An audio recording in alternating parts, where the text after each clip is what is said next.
everybody. In today's video, we are talking about how narcissistic families operate and function much like a cult.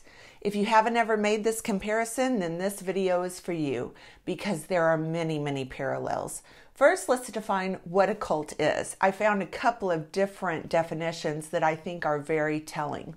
The first definition I found is a group of people with extreme dedication to a certain leader or set of beliefs that are often viewed as odd by others or as an excessive and misplaced admiration for someone or something that is popular among a certain segment of society.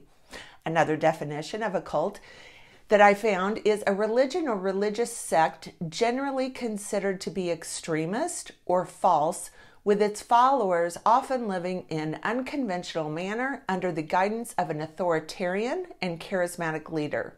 So I don't know about you, but for me that sounds very similar to my upbringing and how the entire family revolved around my father. Narcissistic families are clearly dysfunctional families that consist of abusers, victims, and enablers. Usually there will be one dominant narcissist. Many times that person will be a malignant narcissist that the other family members have to revolve around. There are rules that are to be followed at all times that could result in extreme punishments if they are broken by a member. Cults operate the same way. They revolve around their leader. They are expected to follow crazy rules that are never applied or followed by the leader, and there will be severe consequences for anyone that doesn't follow the rules established by the leader. This is a prime example of how cults and narcissistic families operate and function the same. If you are new to this channel, I would like to take a moment and welcome you and invite you to please subscribe and be sure and hit that notification bell because I put out new videos every week. Also, if you are interested in private one-on-one narcissistic abuse recovery coaching with me, please visit my website or send me an email. Both are linked in the description below. So in today's video, we are talking about how narcissistic families or narcissistic family leaders operate and function much like cults or cult leaders. And a very important comparison to make is the people that the narcissists target for a romantic partner or spouse and the typical person a cult targets to become a member of a cult. So let's talk about some personality traits that both targets will usually have or things that they will find attractive in a target. Both will usually be vulnerable in some way, naive to their kind, and will generally believe that people out in the world are honest, trustworthy, compassionate, and out for good, not to do harm. They will usually be operating under the mindset that most people out there have the same morals, values, and ethics that they have, which is a mistake, as most of us now know. Typically, both targets will be people pleasers, which is important because both leaders know that these people will be much easier to influence and manipulate. Many times, the target will be a bit naive, which makes them easier to manipulate, might have a history of trauma, and will have a deep capacity to bond with others and are ridiculously loyal.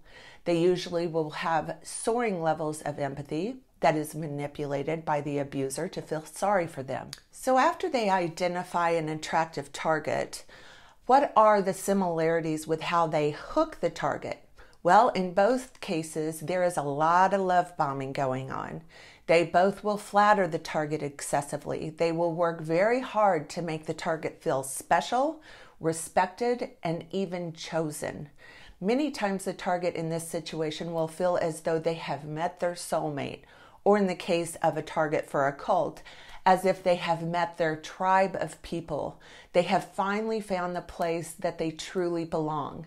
However, this stage will not last forever for either of the targets, but this is definitely how they put the hook into the target and reel them in.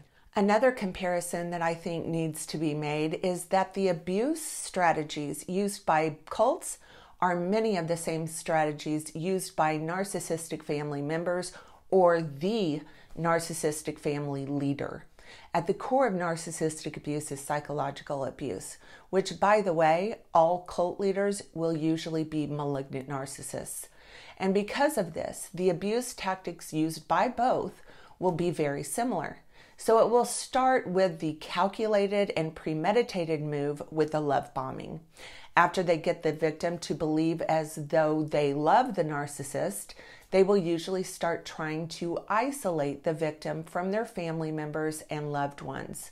Isolation is very important to both abusers, and it's certainly not uncommon for the abusers to convince the victim that they cannot trust the loved ones in their life, and this is true for parental alienators also.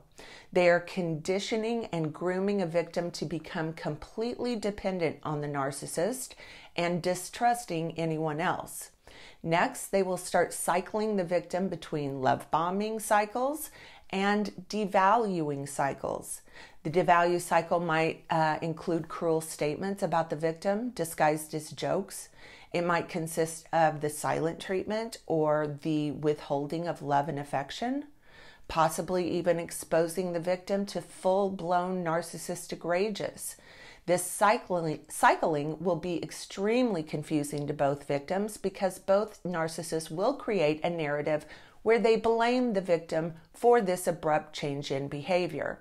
Then they might cycle back into love bombing and then another cycle of devaluing. Eventually, this will become flat out verbal, emotional, psychological, and even physical or sexual abuse. However, again, both narcissists will tell the victim that it's their fault.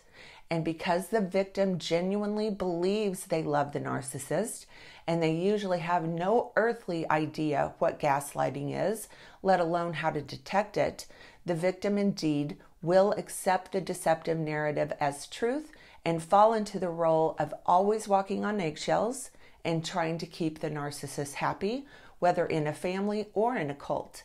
And around and around and around the cycles go, each time slightly increasing in intensity and duration. After going through several of these cycles, the trauma bond or Stockholm syndrome will start to set in. Typically, we call it a trauma bond in abusive narcissistic families and Stockholm syndrome in abusive cults, but it's basically the same condition. Also, both cult leaders and narcissistic family leaders are no strangers to utilizing coercive control tactics on targets, and this is how the abusers ultimately gain full control over the victims being subjected to it. So victims from both groups will be exposed to high levels of gaslighting that results in a literal brainwashing of the victims being exposed to it. Now let's get into what the specific abuse tactics can look like. First of all, the almighty narrative that both cult leaders and narcissistic family leaders will run at all times is a phony and false narrative that makes them into one of three roles.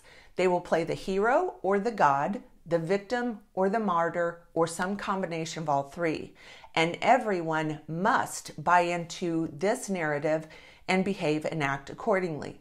No other version of reality is accepted other than the narrative of the leader.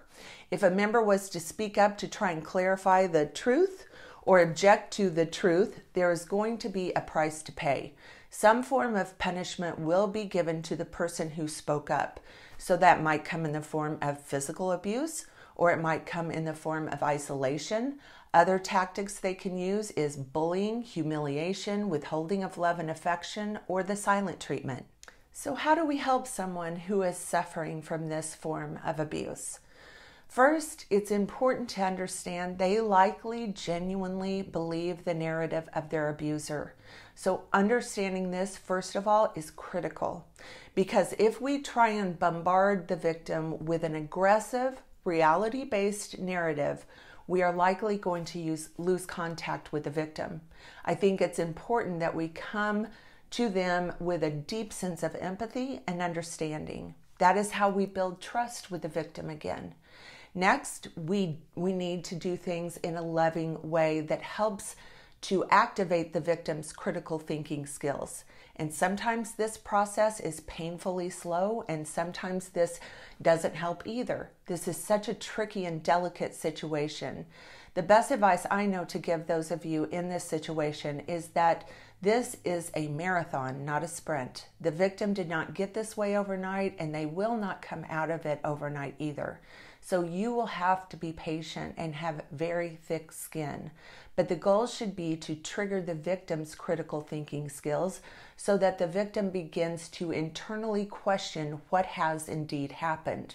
The narcissistic abuser are forcing a false narrative onto them, meaning the narcissist is telling them what to think. We want to teach them how to think again.